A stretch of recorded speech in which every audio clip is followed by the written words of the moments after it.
I think connecting with people, specifically siblings that have lost siblings and understand, has really helped me to put reality into perspective, especially with timelines. I think it's quite easy to look at somebody and say the first are the hardest and then you'll get through it. They'd want you to be happy.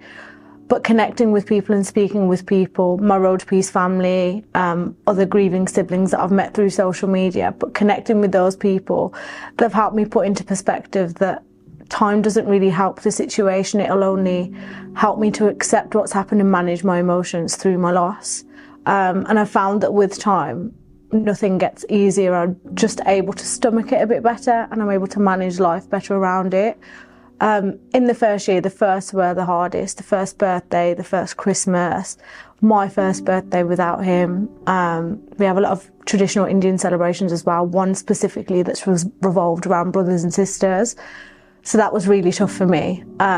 But I found that they're not any easier. I'm just able to honour my brother and I'm able to still live my life and accept and feel his loss at the same time. So I think speaking to people that have been through a similar loss and can understand my emotions and being realistic with it, because sometimes we don't want to hear the easiest thing or the right thing to say, we want to hear the truth.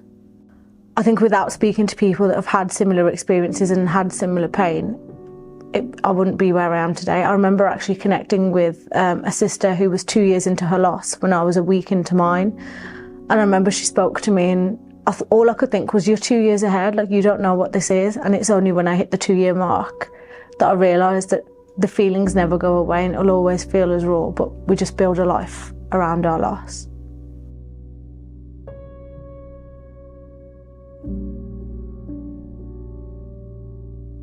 I think the most common thing that I've heard that really gets me riled up is everything happens for a reason. I think it's really hard to comprehend that there was a reason and there's a higher power that's done this for some sort of good. I am born into quite a religious family and I'm quite spiritual myself, so I do understand the concept of, I believe that our life was written before we were born.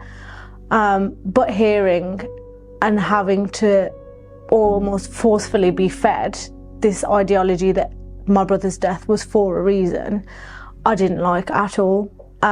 We had a lot of life changes after my brother was killed. My parents' marriage was on the rocks anyway, it didn't survive. We had to move away from where we lived because the driver that killed my brother was a known friend to the family and lived around the corner from us. So in my brother's loss, a lot of people see that our life is now peaceful and with freedom, and it is, but only because of the circumstances that we went through. If my brother wasn't killed in the way that he did, we wouldn't have had to move home. In moving home, we have found peace and we live a really peaceful life, but I don't like the idea that my brother's passing was to give us freedom and to give us a better life, because it hasn't.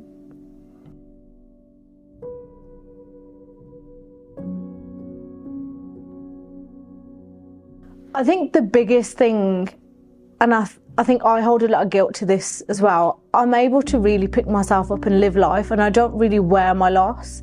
I think people that don't know me really struggle to understand that I've been through what I've been through, because I carry it quite well, because I've had to carry it well. I'm the eldest child. I had to get my parents through the loss of their son. I had to get my sister through and a lot of my extended family through what happened.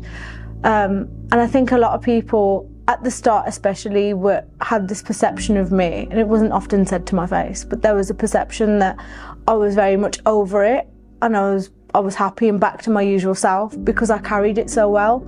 And I think it's only when you go through something this life-changing and this traumatic that you understand that just because somebody wears it well and they don't sit and cry in front of everybody and they're not able to be their most vulnerable self to everyone, doesn't mean that they haven't been through it, and doesn't mean that it's all that's on their mind every single day.